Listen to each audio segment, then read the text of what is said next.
மாணவர்களுக்கு வணக்கம். இந்திரா காந்தி தேசிய திறந்தநிலை பல்கலைக்கழகத்தில் ஸ்வயம் பிரபா நேரடி தொலைக்காட்சி நிகழ்ச்சி மூலம் மாணவர்களே உங்களை சந்திப்பதில் மகிழ்ச்சி. உங்களுடன் இருப்பது ரோஹிணி, மதுரை தி அமெரிக்கன் கல்லூரியின் துணை பேராசிரியர். இன்று நாம் பார்க்க போவது பாடம் 148 BSOE அலகு 10 மற்றும் 11 சமூக இயக்கம் பற்றி பார்க்கலாம். Social mobility. நாம் பார்க்க போவது சமூக இயக்கத்தின் வகைகள், வடிவங்கள், பரிமாணங்கள் மற்றும் அதன் தாக்கங்கள் சமுதாயத்தில் எவ்வாறு இருக்கின்றன.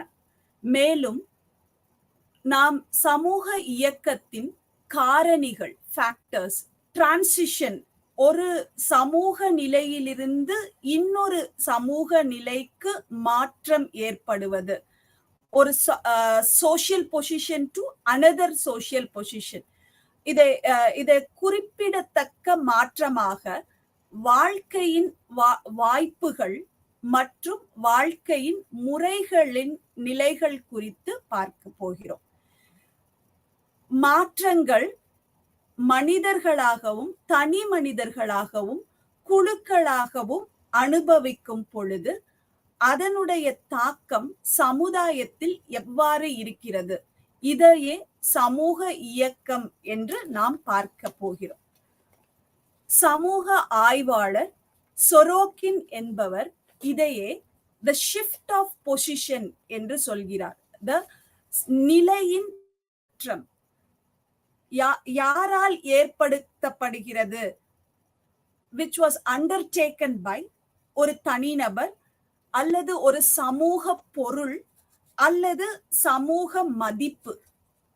மனிதர்களால் உருவாக்கப்பட்ட மாற்றப்பட்ட எந்த ஒரு நபர், பொருள், மதிப்பு ஒரு சமூக இயக்கத்தை அனுபவிக்க முடியும் என்கிறார். சமூக மாற்றம் எதில் சமூக மாற்றம்? சமூக நிலையில் மாற்றம்.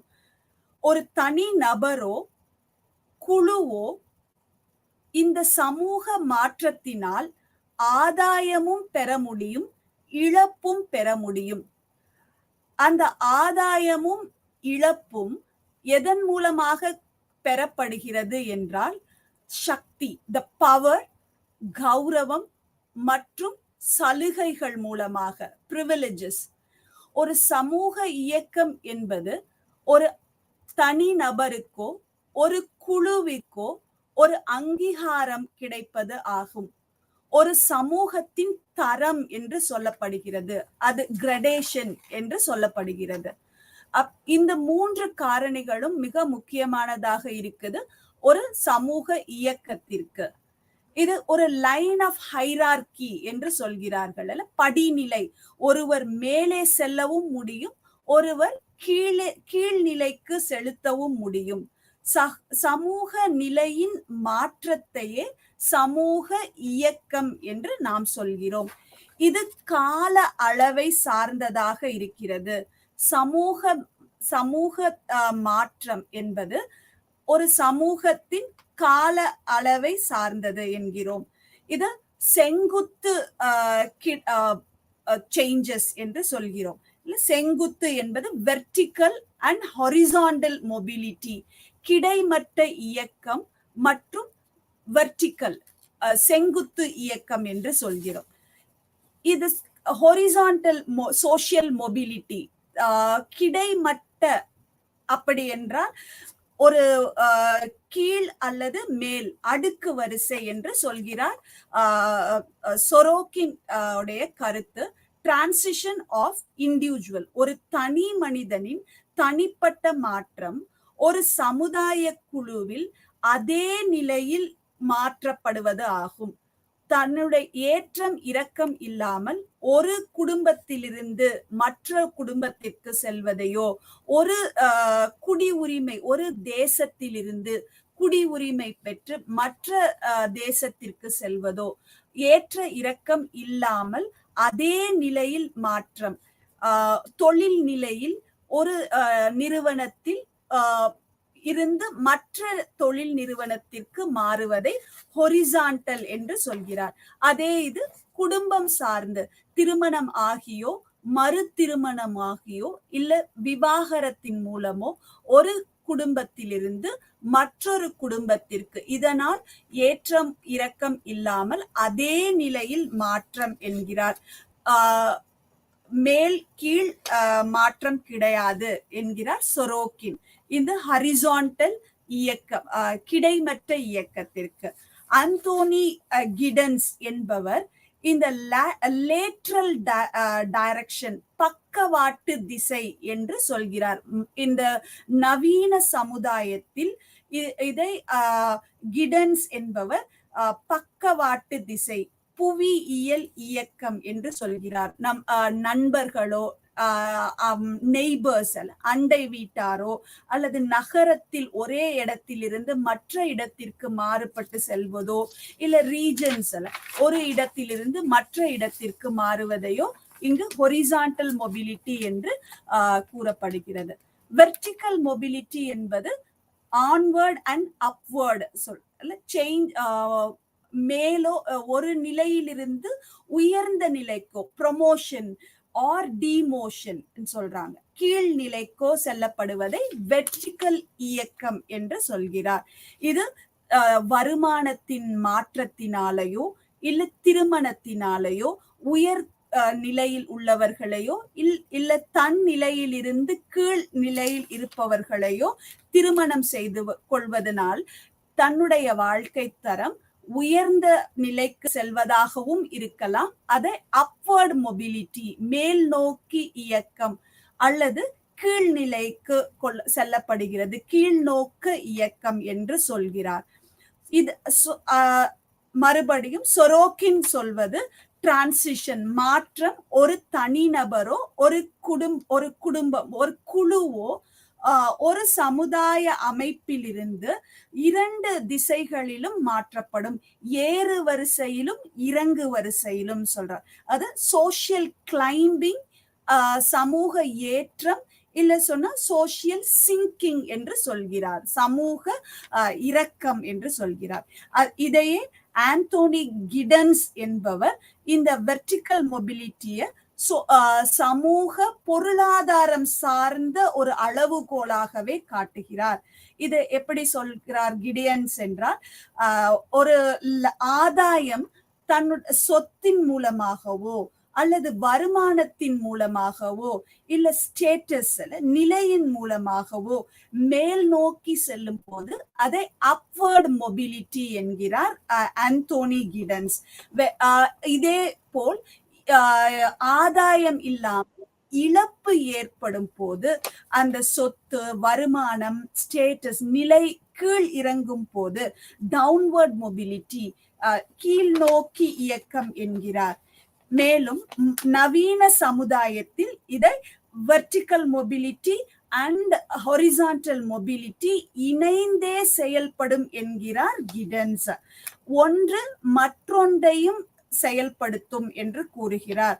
ஒரு தனி மனிதர் வேலை செய்வதனால் அவர் ஒரே நிலையில் ஒரு நிறுவனத்தில் வேலை செய்யும் போது தன்னுடைய உழைப்பின் காரணமாக ஒரு ப்ரொமோஷன் கிடைக்குது, தன்னுடைய தொழிலில் ஒரு முன்னேற்றம், ஹையர் பொசிஷனுக்கு போறாரு, தன்னுடைய நிறுவனத்தின் மற்றொரு பிரான்ச் அப்படி சொல்லக்கூடியது வேறு ஒரு நாட்டிற்கோ வேறு ஒரு மாநிலத்திற்கோ செல்லும் போது இந்த ஹொரிசான்டல் மொபிலிட்டி மற்றும் வெர்டிக்கல் மொபிலிட்டி இணைந்தே செயல்படும் என்கிறார் கிடன்ஸ்.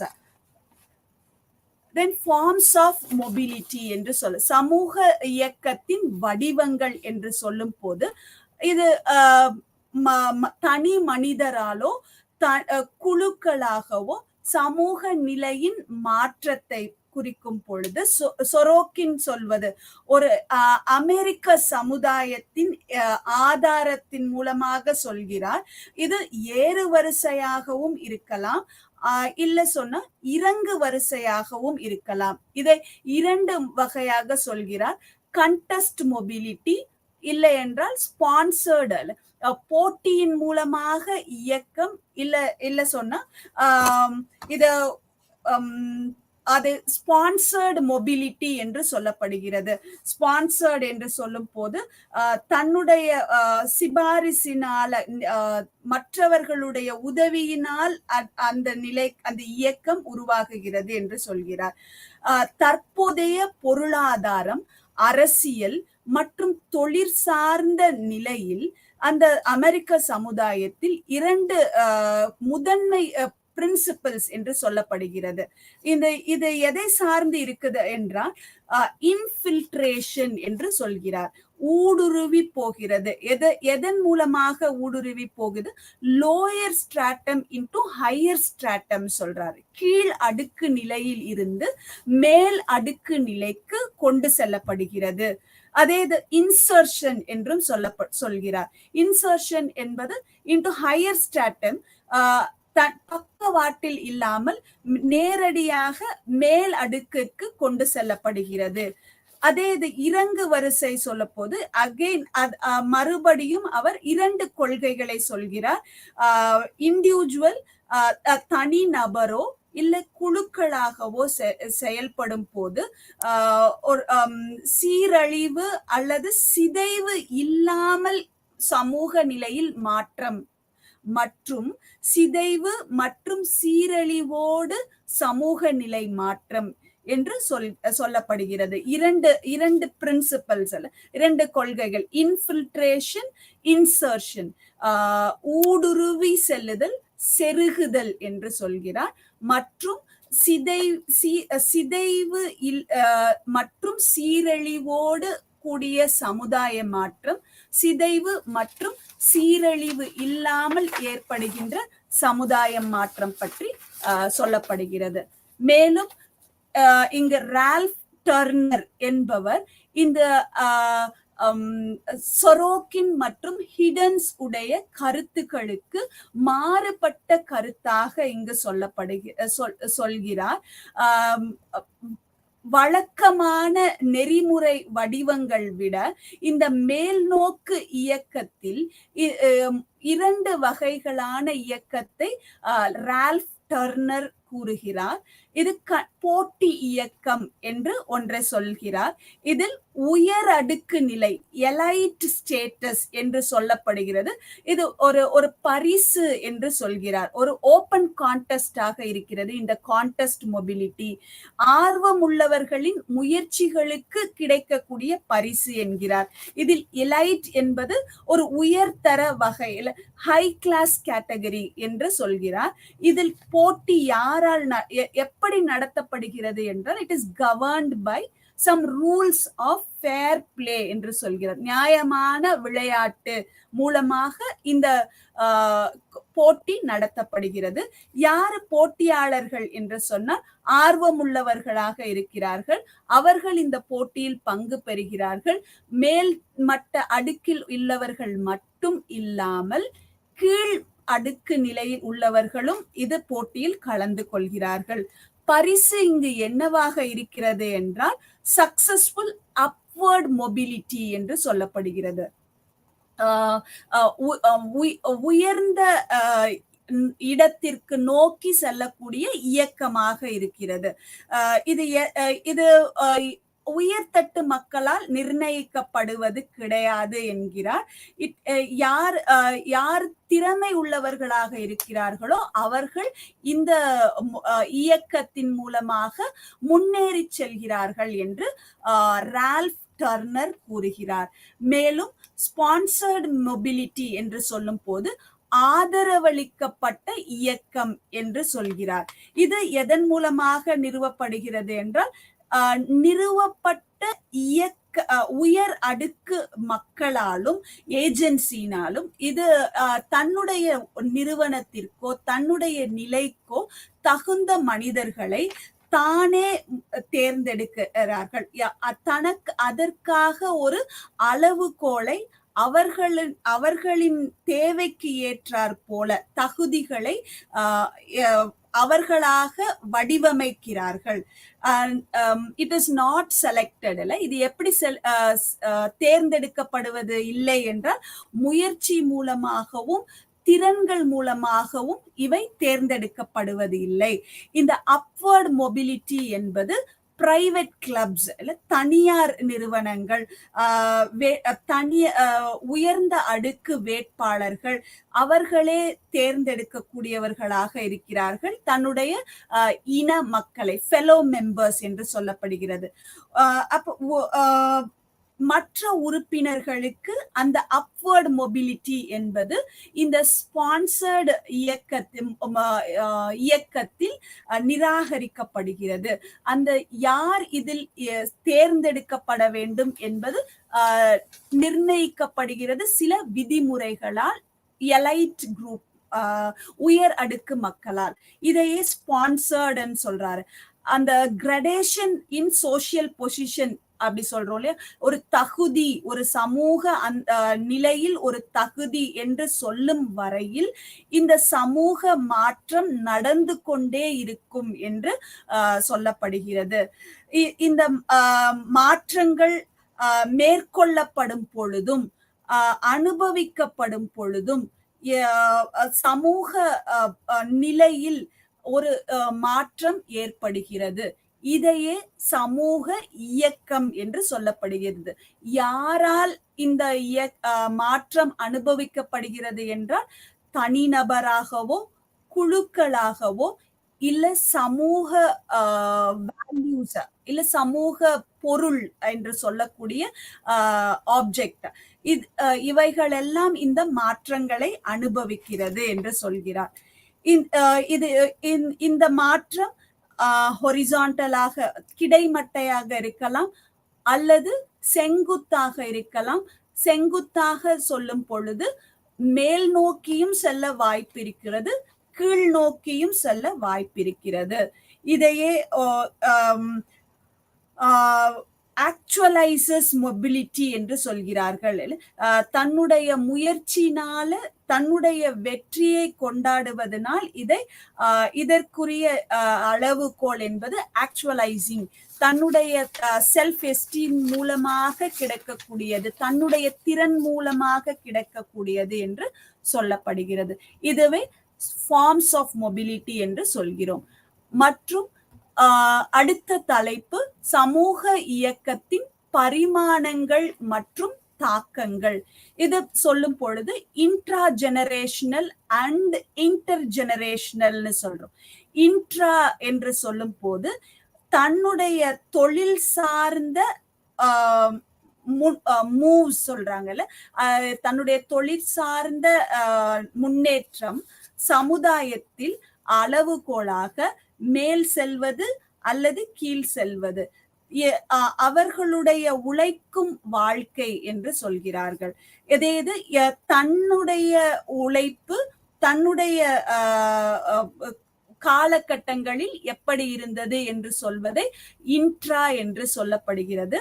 அதே இன்டர் ஜெனரேஷனல் மொபிலிட்டி என்று சொல்லும் போது சில்ட்ரன் ஃப்ரம் ஒரு குழந்தையின் வளர்ச்சி, தொழில் சார்ந்த வளர்ச்சி தன்னுடைய பெற்றோருடனும் தன்னுடைய மூதாதையருடனும் அது ஒப்பிட்டு பார்க்கும் பொழுது அது எவ்வாறு முன்னேறி இருக்கிறது இல்லை கீழ் நோக்கி சென்றிருக்கிறது, இதையே இன்டர் ஜெனரேஷனல் மொபிலிட்டி என்று சொல்கிறோம். ஒரு தனி மனிதரின் வாழ்க்கையில் ஏற்படுகின்ற மாற்றம் ஒரு தனி மனிதனின் குடும்பம் சார்ந்த தன்னுடைய முன்னோர்களோடு சேர்ந்து அந்த கெரியர் மொபிலிட்டி என்று சொல்லப்படுகிறது. கெரியர் மொபிலிட்டின்னு சொல்ல போது இதுவே அவர்களுடைய தொழிலின் அடையாளமாக பார்க்கப்படுகிறது.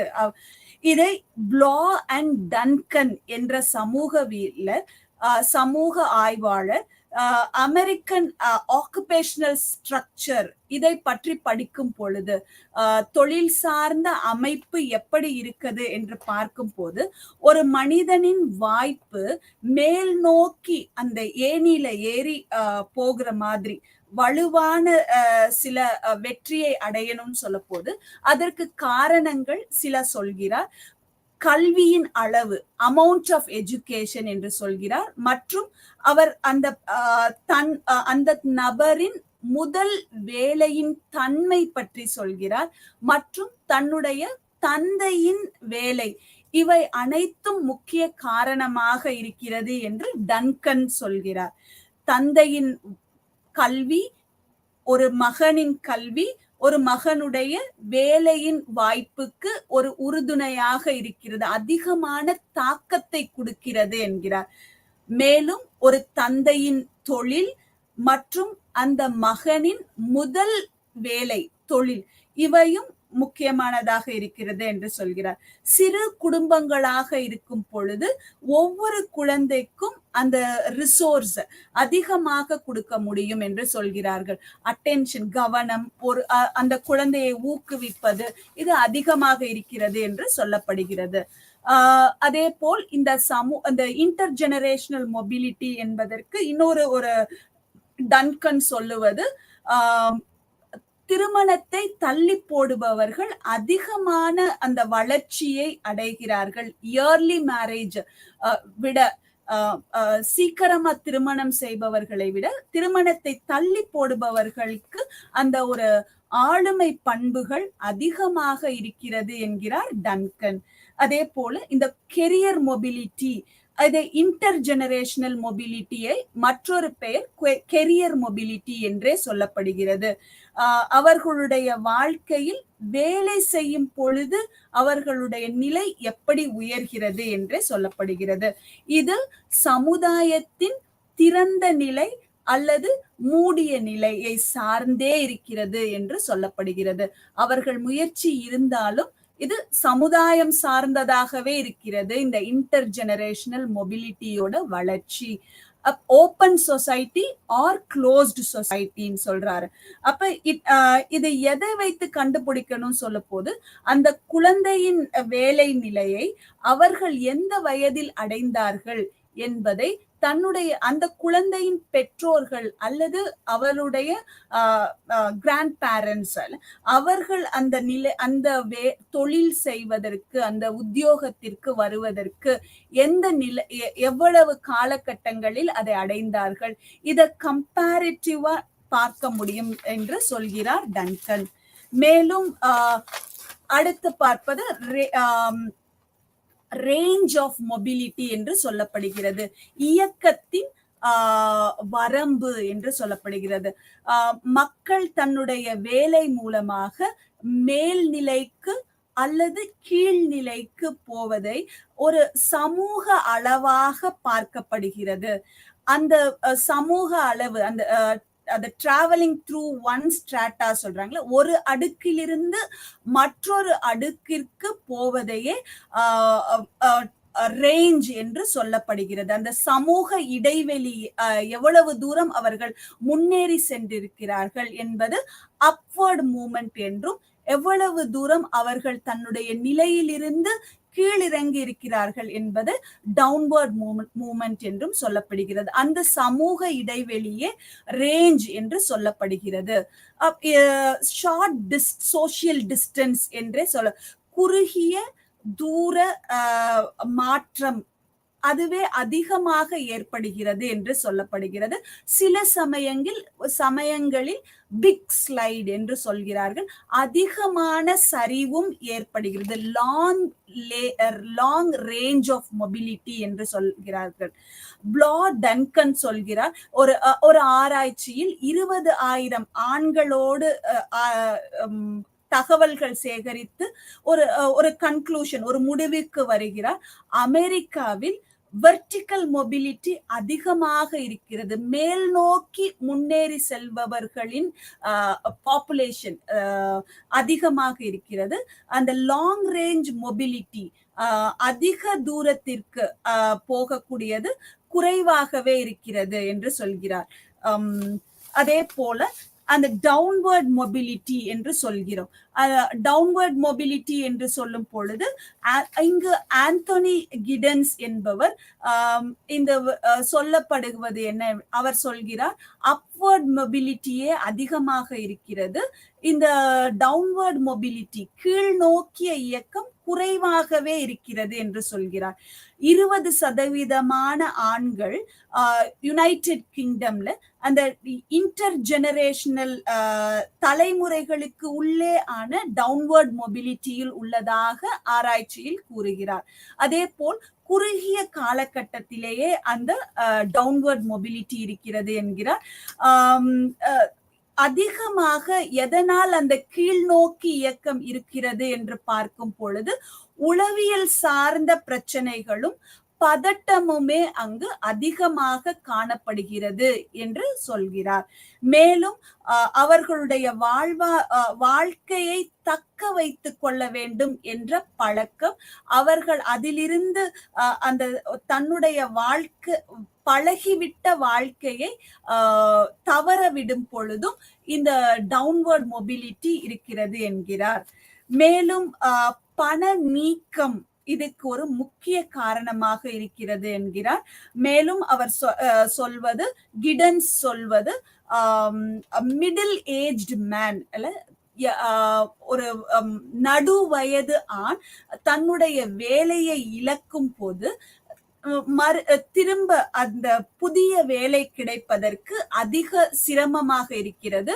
மேலும் ஒரு வேலையில் சேரும் போது தன்னுடைய நிலையில் இருந்து குறைவான ஊதியத்திற்கே வேலைக்கு செல்ல முடிகிறது என்கிறார். அதுவும் அந்த டவுன்வர்ட் மொபிலிட்டி என்பது ஆண்களை விட பெண்களுக்கே அதிகமாக இருக்கிறது என்று சொல்லப்படுகிறது. பெண்கள் தன்னுடைய கெரியர், தன்னுடைய தொழில் சார்ந்த வளர்ச்சியில் தன்னுடைய குடும்பத்தை பார்ப்பதற்காக குறைத்து கொள்வதாக சொல்கிறார்கள். On the birth of child, குழந்தை பிறப்பு போது தன் குடும்பத்தை பார்த்து கொள்வதற்காக பெண்களே இந்த டவுன்வர்ட் மொபிலிட்டியை அதிகம் பார்ப்பதாக சொல்லப்படுகிறது. மேலும் தன்னுடைய அந்த குடும்பத்தை பார்த்த பிறகு அந்த வேலைக்கு போகும் போது அதே நிலையான வேலை கிடைப்பதில்லை. தன் ஊதியத்தை விட குறைந்த ஊதியத்திற்கே செல்லப்படுவதாக ஆராய்ச்சி கூறப்படுகிறது. குறைந்த ஊதியம் மற்றும் லோயர் லெவல் சொல்றாங்க. அதே மாதிரி அப்வர்ட் மொபிலிட்டி என்று சொல்லப்படும் பொழுது இது ஒரு அக்வயரிங் வெல்த் அண்ட் ப்ராப்பர்ட்டி என்று சொல்லப்படுகிறது. அக்வயரிங் தன்னுடைய செல்வம் மற்றும் சொத்து சேகரிப்பு, அதுவே ஒரு முக்கிய வழிமுறையாக இந்த அப்வர்ட் மேல் நோக்கி இயக்கத்தில் இருக்கிறது. அதுவும் நவீன சமுதாயத்தில், இந்த மாடர்ன் சொசைட்டில இங்க எதையெல்லாம் சார்ந்ததாக சொல்கிறார்கள் என்றால், என்டரிங் ஆக்குபேஷன் வித் ஹானர் சொல்றாங்கல்ல, தொழில் அந்த மரியாதைக்குரிய உத்தியோகத்திற்கு செல்லும் பொழுது, உயர்ந்த கல்வி பெறும் பொழுது, டாக்டரேட் டிகிரிஸ், மருத்துவம் சார்ந்து ப்ரொஃபஷனல் கோர்சஸ் படிக்கும் பொழுது இந்த அப்வர்ட் மொபிலிட்டி இருக்குது சொல்றாங்க. இல்ல சொன்னா திருமணம், ஒரு பிரபுக்கள் ஆதிக்கம் உள்ள குடும்பத்தில் திருமணம் செய்து போகக்கூடிய ஆணோ பெண்ணோ இந்த அப்வர்ட் மொபிலிட்டியை அனுபவிப்பதாக சொல்கிறார்கள். அப்ப இந்த அப்வர்ட் மொபிலிட்டி தனிநபர் குடும்பம் சொல்லும் பொழுது குடும்பம் சார்ந்ததாகவே இருக்குது, ஒரு சமூக அளவாக இருக்கிறது. இதுல அந்த சமூகத்தின் வர்க்க அமைப்பை பற்றி சொல்லப்படுகிறது. அந்த ஒரு குடும்பத்தின் மூலமாக ஒரு குழந்தை சில மரபு உரிமைகளை பெறுகிறது. இன்ஹெரிட்டட் ஃபெசிலிட்டிஸ்னு சொல்றாங்கல்ல, ரைட்ஸ், இன்ஹெரிட்டட் ரைட்ஸ் எதெல்லாம் கிடைக்குது அப்வர்ட் மொபிலிட்டியில சொன்னா, சொத்து, ப்ராப்பர்ட்டி, உத்தியோகம், எஜுகேஷனல் கல்வி சார்ந்த வாய்ப்புகள், உயர்ந்த கல்வி படிப்பதற்கான வாய்ப்புகள், தன்னுடைய ப்ரிவிலேஜஸ், சில சலுகைகள். அதே மாதிரி என்ன செய்யறாங்க, இது ஒரு இண்டஸ்ட்ரியல் சொசைட்டியோட ஸ்டைல் அப்படி கூட சொல்றாங்க இல்ல.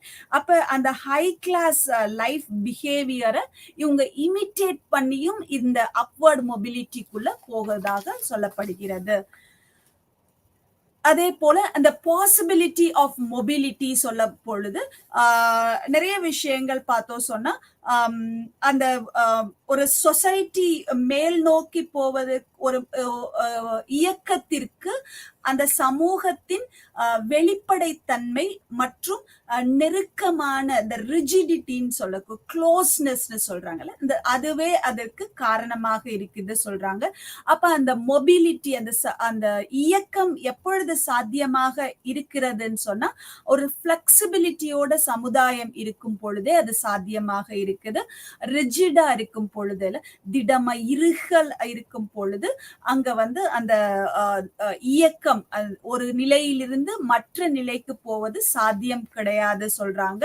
அதே இது பார்த்தோம் சொன்னா ஒரு சமுதாயத்திலும் சில நெறிமுறைகள் இருக்கிறது என்று சொல்றாங்கல்ல. அப்ப சமுதாயம்னு சொல்லும் போதே அந்த மாற்றம் ஒரு நிலையிலிருந்து அந்த மற்றொரு இதுக்கு போகும் பொழுது ஒரு சில எதிர்ப்புகள் இருக்குது சமுதாயத்துல அப்படி சொல்றாங்கல்ல. அப்ப என்ன மாதிரியான எதிர்ப்புகள் பார்த்தா சில அளவுகோள்கள் வைத்திருப்பதாக சொல்லப்படுகிறது. ப்ராப்பர் மேனர்ஸ், சரியான முறைகள், மேனர்ஸ், ஃபேமிலி, குடும்ப பரம்பரை சொல்லப்படுவது, இனம் சார்ந்த அஃபிலியேஷன் என்று சொல்லப்படுவது, கல்வி சொல்றாங்க. அப்ப இதெல்லாம் பாத்தீங்க சொன்னா அந்த ஓப்பன் சொசைட்டி இண்டஸ்ட்ரியலைசேஷன் அப்படி வரும் பொழுதே இந்த ஓப்பன்னஸ் ஆஃப் த சொசைட்டி வளருகிறது என்று சொல்லப்படுகிறது. அப்ப இதுக்கு தொழில் சார்ந்த முன்னேற்றம் சொல்லும் போதே நகரமயமாக்கல் ஒரு முக்கியமான ஒரு அந்த மொபிலிட்டிக்கு காரணமா இருக்குது. பாசிபிலிட்டிஸ் இயக்கத்திற்கு அர்பனைசேஷன் ஒரு முக்கிய காரணமாக இருக்குது. கிராமங்கள்ல இருந்து நகரங்களுக்கு நோக்கி தொழில் சார்ந்த விஷயங்களுக்கு மக்கள் வர ஆரம்பிக்கிறாங்க. அப்பயே என்ன ஆகுது, அந்த இயக்கம் என்பது உண்மையாக மாறுகிறது சொல்றாங்க. அப்ப அந்த மிடில் அண்ட் அப்பர் கிளாஸ்க்கு அதிகமான மக்கள் செல்வதாகவும் கீழ்நிலையில் உள்ளது குறைந்து கொண்டே போகுது சொல்றாங்க. அப்ப அந்த ஸ்ட்ரக்சரல் மொபிலிட்டி இதையே ஸ்ட்ரக்சர் அந்த அமைப்பு சமூக கட்டமைப்பின் மாற்றம் என்று சொல்லப்படுகிறது. இதை ஃபோர்ஸ்ட் மொபிலிட்டி என்றும் சொல்கிறார்கள் சமூக ஆய்வாளர்கள். அதே போல் கம்பேரிட்டிவ் சோசியல் மொபிலிட்டி என்று சொல்லும் பொழுது இது ஒரு ஆராய்ச்சிகள் மூலமாக எம்பரிக்கல் ஸ்டடீஸ் என்று சொல்கிறார்கள். சொரோக்கின் என்பவர் 1927 அமெரிக்காவில் மற்றும் யூரோப்பியன் நாடுகளில் சில ஆராய்ச்சிகள் ஏற்படுத்தி அதன் மூலமாக அமெரிக்காவில் எப்படி இருக்கிறது, யூரோப்பியன் கண்ட்ரீஸ்ல எப்படி இருக்கிறது என்று சொல்கிறார். லிப்செட் அண்ட் ரெயின்ஹார்ட் பெண்டிக்ஸ் என்பவர் 1959 தொழில்துறை சார்ந்த நாடுகளில் சில வித்தியாசங்களே இருக்கிறது என்று சொல்கிறார். இதையே மேனுவல் கையேடு, மேனுவல் ஒர்க் என்று தன் கைகள் மூலமாக செய்வது, இல்ல எதை நான் மேனுவல் ஒர்க்ஸ் என்று கைமுறை இல்லாமல் டெக்னாலஜி மூலமாக செய்வது என்று சொல்வார். இதை மேலும் கெர்ஹார்ட் லென்சி என்பவர் இந்த ஒப்பீடு செய்யும் பொழுது சொல்கிறார், அமெரிக்காவில் ஹை மொபிலிட்டி இருக்கிறது என்று சொல்கிறார். 34% மொபிலிட்டி இருக்கு என்கிறார். யூரோப்பியன் கண்ட்ரீஸில், ஸ்வீடனில், பிரிட்டன், டென்மார்க், நார்வே, பிரான்ஸ் போன்ற நாடுகளில் இதை சார்ந்து 32, 30, 31, 30 மற்றும் 29 அந்த அதை ஒட்டியே இருக்கிறது என்று சொல்கிறார். இங்கு பிராங்க் பார்க்கின் என்பவரும் டாமினன்ட் கிளாஸ் என்பதை பற்றி இன்னொரு ஒரு முரண்பாடான கருத்துக்களை வைக்கிறார். ஆதிக்க வர்க்கம் என்று சொல்லும் பொழுது இந்த முதலாளிகளின் சமூகத்தில் அந்த அவர்களுடைய குழந்தைகளுக்கு ஒரு சகாயம் இருக்கிறது என்று சொல்கிறார். அதே போல சலுகை பெற்ற ப்ரிவிலேஜ்டு கிளாஸஸ்ல அவர்களுடைய குழந்தைக்கும் சில அஷூரிட்டி, சில நிர்ணயிக்கப்பட்ட முன்னேற்றம் இருக்கிறது என்கிறார். இதன் மூலமாக இந்த காலகட்டங்களில் ஒயிட் காலர்டு ஜாப் என்று சொல்லக்கூடிய அந்த இண்டஸ்ட்ரியல் எக்ஸ்பான்ஷன்னால வருது சொல்றாங்க. அப்ப இந்த சோசியல் பாசிபிலிட்டிஸ்னால அந்த யாருக்கு அந்த சோசியல் கீழ் மட்டத்தில் இருக்கக்கூடிய ஒரு மக்களுக்கோ கைகள் மூலமாக மேனுவல் ஒர்க்கர்ஸுக்கோ அந்த சோசியல் மொபிலிட்டி இல்லை என்று சொல்கிறார் பிராங்க் பார்க்கின் என்பவர். அப்ப இந்த சோசியல் மொபிலிட்டி, இந்த சமுதாய இயக்கத்திற்கு சில சமூக காரணிகள் முக்கியமானதாக இருக்கிறது என்று சொல்லப்படுகிறது இதன் மூலமாக. அப்ப அந்த சமூக காரணிகள் என்ன என்று பார்க்கும் பொழுது அத நிறைய விஷயங்கள் சொல்கிறாங்க. டெமோகிராபிக் ஃபேக்டர்ஸ்னு சொல்றாங்கல்ல. இது சொரோக்கின் என்பவர் இத பிரைமரி ஃபேக்டர், செகண்டரி ஃபேக்டர்னு சொல்றாரு. இந்த சமூக மாற்றத்திற்கு அந்த பிரைமரி ஃபேக்டர், முக்கிய காரணிகள் அப்படின்னு முதன்மைப்படுத்தக்கூடிய காரணிகள் எல்லா சமுதாயத்திற்கும் பொருந்தக்கூடியதாக இருக்குது. இந்த செகண்டரி, இரண்டாம் தர காரணிகள் சில சமூகத்திற்கு சில காலங்களுக்கே பொருந்தக்கூடியதாக இருக்கிறது என்று சொல்கிறார். சொரோக்கின் சொல்லக்கூடியது, எந்த ஒரு சமுதாயமும் திறந்த சமுதாயமாகவும் இருப்பது இல்லை, மூடிய சமுதாயமாகவும் இருப்பது இல்லை என்கிறார். It can neither B closed நார் ஓப்பன்ட் சொல்றாரு. எல்லா ஒரு சமூக இயக்கம் என்றாலே சில தடைகளும் சவால்களும் இருக்கும் என்று சொல்கிறார் சொரோக்கின். இவர் 4 முக்கியமான ஃபேக்டர்ஸ் காரணிகள் சொல்கிறார். டெமோகிராபிக் ஃபேக்டர்ஸ், மக்கள் தொகை பற்றி சொல்கிறார். Ability of parents and children, talents and ability பத்தி சொல்கிறார். மற்றும் environmental change, social environmental change பத்தி சொல்றாரு. அதே மாதிரி ஃபால்ட்டி டிஸ்ட்ரிபியூஷன் சொல்றாரு. தவறான நபர்கள் தவறான சமூக நிலையில் இருப்பது, இந்த 4 விஷயங்களும் சமூக இயக்கத்தின் தடைகளாக இருக்கிறது என்று சொல்கிறார். அப்ப இந்த டெமோகிராபிக் ஃபேக்டர்னு சொல்ல போது, பிறப்பின் விகிதம், பெர்த் ரேட் இந்த ஹையர் குரூப்ல குறைவா இருக்குது.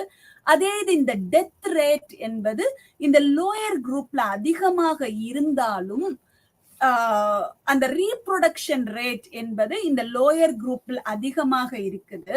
மேலும் பெரே என்பவர் சொல்கிறார், அந்த லைஃப் ஸ்பேன் ஆஃப் அந்த எலைட் குரூப்ல, அந்த குடும்ப பரம்பரையில் 3 அல்லது 4 தலைமுறைக்கே வாழக்கூடியவர்களாக இருக்கிறார்கள்.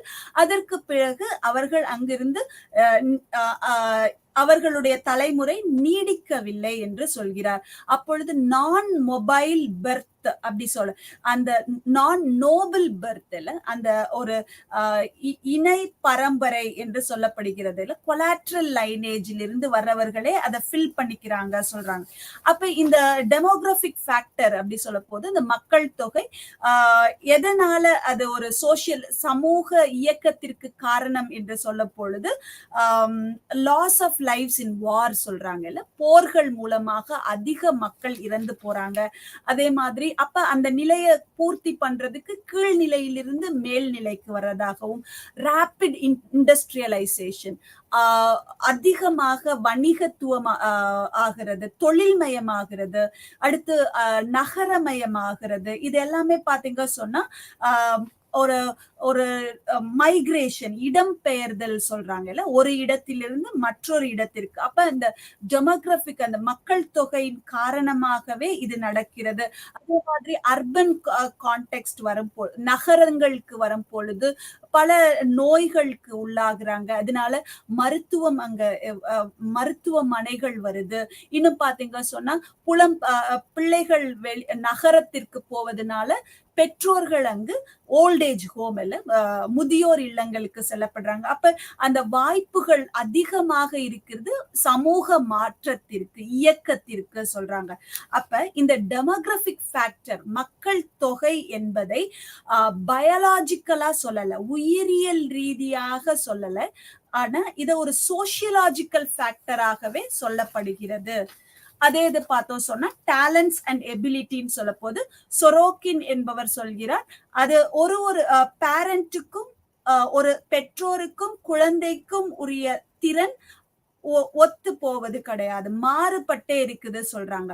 அப்ப அந்த பாப்புலர் பிரஷர் ஒரு வெற்றியாளரின் பிள்ளைகளாக இருக்கும் போது அந்த குழந்தைக்கு அந்த திறன் இல்லாத போது வலுக்கட்டாயமாக அந்த இடத்தை விட்டு அவர் மாறி போகிறதாகவும், அந்த இடத்தை நிரப்புவதற்கு ஆஸ்கிரைப்ட் சொல்லக்கூடிய அந்த திறனோடு வரக்கூடியவர்களாக இருக்கிறாங்க.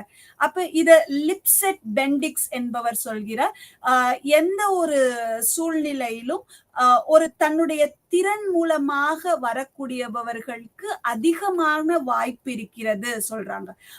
வாய்ப்பு இருந்தாலும் அந்த க்ளோஸ்டு சொசைட்டி, மூடிய சமூகமாக இருக்கும் போது இந்த டேலண்ட்ஸ் அப்படி இந்த திறன் மூலமாகவே வளர்ச்சியை நோக்கி அப்வர்ட் மொபிலிட்டி, மேல் நோக்கிய இயக்கமாக இருக்கிறது என்று சொல்கிறார். மேலும் அது மிகவும் சவாலாக இருக்கிறது என்று சொல்லப்படுகிறது. இது இந்த திறன் அதிகமாக இருக்கும் பொழுது அவர்கள் அந்த சோசியல் பொசிஷன்ஸ்னு சொல்லக்கூடியதுல முக்கியமான சமூக நிலைகளுக்கு சில பரிசுகள் மூலமாக, ரிவார்ட்ஸ் மூலமாக அவர்கள் ஊக்குவிக்கப்படுகிறார்கள் என்று சொல்லப்படுகிறது. சமுதாயம் சிறந்த மனித வளங்களை முக்கியமான சமூக நிலைமைகளுக்கு, இம்பார்ட்டன்ட் சோசியல் பொசிஷன்ஸ்க்கு தேர்ந்தெடுக்குது பை கிவிங் சம் ரிவார்ட்ஸ்னு சொல்றாரு.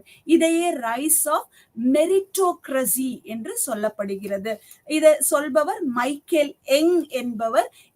இதற்கு ஒரு மாற்று கருத்தாக சொல்கிறார், இந்த ஓப்பன் சொசைட்டி என்று சொல்லக்கூடியவர்கள் இந்த திறமைக்கு முக்கியத்துவம் கொடுக்கிறார்கள் என்பது ஒரு மித், ஒரு பொய் கருத்து என்று சொல்கிறார். அது ஒரு சமூகம் சார்ந்த மேல் நிலையில் உள்ள ஒரு நிலையாக இருக்கும் பொழுது அதற்கு தேர்ந்தெடுக்கப்பட்டவர்களே எந்த ஒரு போட்டியும் இல்லாமல் சிபாரிசுகள் மூலமாகவே செல்லப்படுகிறது என்கிறார். மற்றும் இந்த சேஞ்ச் இன் சோசியல் என்விரான்மெண்ட், சமூக சூழ்நிலையின் மாற்றம் என்று சொல்லும் பொழுது இந்த மக்கள் தொகை வளர்ச்சிக்கு இது ஒரு முக்கியமான ஒரு காரணமாக இருக்கிறது சொல்றாங்க. மருத்துவத்துறையில் வளர்ச்சியினால வாழும் நாட்களின் நீளம் அதிகமாகிறது, லைஃப் எக்ஸ்பெக்டன்சி அதிகமாக இருக்கிறது சொல்றோம். மேலும் அந்த கல்வி கற்கும் வாய்ப்புகள் அதிகரிக்கும் போது ஆப்பர்ச்சுனிட்டிஸ் சொல்லக்கூடியதில் அவர்களுடைய திறன் வளர்வதற்கான வாய்ப்புகள் அதிகரிக்கிறது. மருத்துவமும் கல்வியும் வளர்ந்து இருக்கிற சமுதாயத்தில் ஒரு சமூக ஒரு நபரோ அவருடைய குடும்பத்திற்கோ பொருளாதாரம் சார்ந்து, சமூகம் சார்ந்து, அரசியல் சார்ந்து, சட்ட ரீதியாக நிறைய மாற்றங்களை அவர்கள் அனுபவிக்க வாய்ப்புகள் இருக்குது என்று சொல்கிறார்கள். அப்ப இந்த சோசியல் என்விரான்மெண்ட் என்று சொல்லும் பொழுது இதை தொழில்மயமாக்கல் ஒரு முக்கியமான காரணம் என்று சொல்கிறார்கள். லிப்செட் பெண்டிக்ஸ் என்பவர் சொல்கிறார், இந்த இண்டஸ்ட்ரியலைசேஷன், தொழில்மயமாக்கல் இந்த இயக்கத்தை அதிகரிக்கிறது என்று சொல்கிறார். இது எதை சார்ந்து சொல்லும் போது number of vacancies, available vacancies சொல்றாரு. எப்படி சொல்லலாம், அக்ரிகல்ச்சரல் விவசாயம் சார்ந்த நாடாக இருந்தது ஒரு தொழில் சார்ந்த நாடாக மாறுது சொல்றோம். அதே மாதிரி காலி இடங்கள் அதிகமாக இருக்கிறது என்று சொல்லப்படுகிறது. அதே மாதிரி சட்ட கட்டுப்பாடுகள் சொல்றோம்ல, லீகல் ரெஸ்ட்ரிக்ஷன்ஸ் சொல்றது.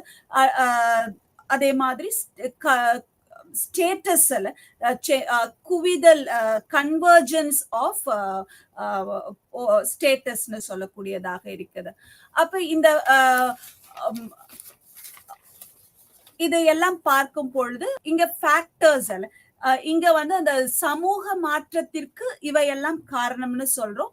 அப்ப அந்த ஃபேக்டர்ஸ்ல அடுத்த விஷயம் பார்க்க போது கீழ் நோக்கி இயக்கம். இது நம்ம ஏற்கனவே நிறைய விஷயங்கள் அதை பத்தி சொல்லியிருக்கோம். அந்த கீழ் நோக்கி இயக்கத்திற்கு எது காரணமாக இருக்கிறது என்று சொல்லும் பொழுது அந்த பேரியர்ஸ் சொல்றோம்ல, பேரியர்ஸ் ஆஃப் மொபிலிட்டி, அது இண்டஸ்ட்ரியலைசேஷன், அந்த தொழில்மயமாக்கல் ஒரு அப்வர்ட் மொபிலிட்டி கொடுத்தாலும் பல தடைகளையும் கொடுக்கிறது என்று சொல்றாங்க. தொழில் எதன் மூலமாக தேர்வெடுக்கப்படுகிறார்கள் என்றால் அவர்களுடைய ஃபார்மல் குவாலிஃபிகேஷன், அவர்களுடைய தகுதி மற்றும் எஜுகேஷனல் சிஸ்டம் சொல்லப்படுது. இல்ல அந்த எல்லாருக்கும் எஜுகேஷன், ஒரு கல்வி சமமாக கொடுக்கப்படுகிறதா, இல்ல ஒரு குவாலிட்டி எஜுகேஷன், இல்ல ஒரு தரம் வாய்ந்த கல்வி கொடுக்கப்படுகிறதா என்று கேட்டா இது வந்து ஒரு ஆராய்ச்சிக்குரிய ஒரு கேள்வியாகவே இருக்கிறது என்று சொல்லலாம். அதே போல அங்க லீகல் பேரியர்ஸ்ல சட்ட ரீதியான விஷயங்கள் நீக்கப்பட்டாலும் அந்த சோசியல் இன்இக்வாலிட்டி, சமூகத்தில் உள்ள ஏற்றத்தாழ்வுகளே இந்த சமூக இயக்கத்திற்கு ஒரு தடைகளாக இருக்குது சொல்றோம். அதே மாதிரி மார்க்சிஸ்ட் வியூன்னு சொல்ல போது இது வர்க்க இயல்பின் ஒரு சார்ந்ததாக இருக்குது சொல்றாங்க. இல்ல இவ மார்க்சிஸ்ட் வியூன்னு சொல்ல போது அவர் அந்த மொபிலிட்டிக்கு காரணமே முதலாளித்துவத்தின் தன்மை அப்படி சொல்றாரு. இவர் வந்து மேல் நோக்கி மொபிலிட்டி பத்தி சொல்ல கிடையாது, it was the downward mobility என்று சொல்கிறார். கீழ் நோக்கி வரக்கூடிய இயக்கமாகவே இருக்குது சொல்றாரு. அப்ப அதிகமான வளம், எலைட் குரூப், உயர்தட்டு மக்கள் அதிகமாக இருப்பதாகவும் அந்த மொபிலிட்டி மிடில் கிளாஸ்ல பெட்டி போர்ஜுவாஸ்னு சொல்லக்கூடியவர்களாகவோ இல்ல சிறு நிலத்தவர்களோ அதுல மேலிருந்து கீழே வர்றதுக்கு நிறைய வாய்ப்புகள் இருக்குது சொல்றாரு. அப்ப இந்த இந்த சமூக மாற்றத்திற்கு இந்த முதலாளித்துவம் வந்து அதை உடைத்து எறிந்தது ஒரு காரணமாக இருக்குது. இன்னொன்னு சமூகவியல்ல சோசியலிசம், சமத்துவம், சோசியலிசம் சொல்லக்கூடியது உருவாகுவதற்கு காரணமா இருந்ததும் இந்த சமூக இயக்கத்திற்கு முக்கிய காரணம் சொல்றாரு மார்க்சிஸ்ட்ல. ஏழைமயமாக்கல், பாப்பரைசேஷன் அண்ட் போலரைசேஷன் சொல்றாரு.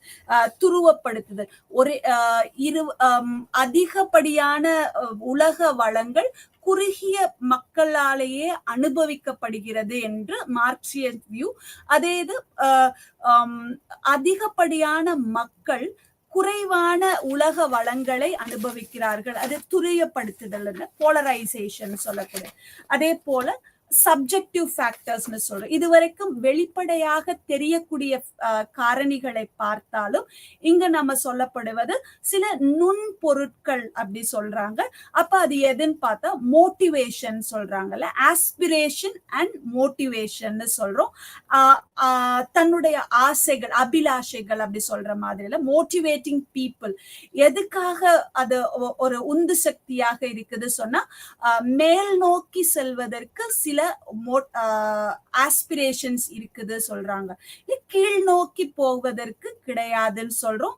இது எதை சார்ந்ததாக, இதுக்கு ஒரு நல்ல எடுத்துக்காட்டு சொல்லணும்னு சொன்னா சான்ஸ்கிரிட்டைசேஷன் சொல்றோம்ல, கமிட்மெண்ட் டு வேல்யூஸ்னு சொல்றாங்க.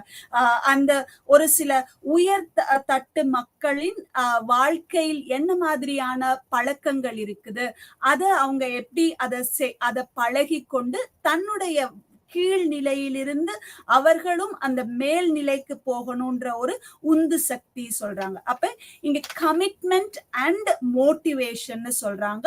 கமிட்மெண்ட் எதுக்கு சொன்னா அந்த வேல்யூ சிஸ்டத்துக்கு ஒரு அர்ப்பணிப்பு அப்படி சொல்றாங்க. அப்ப அந்த மோட்டிவேஷன் எதுக்கு சொன்னா ஃபார் சோசியல் மொபிலிட்டி, சமுதாயத்தில் ஒரு உந்து சக்தியாக மேல் நோக்கி செல்வதற்கு சொல்றாங்கல்ல.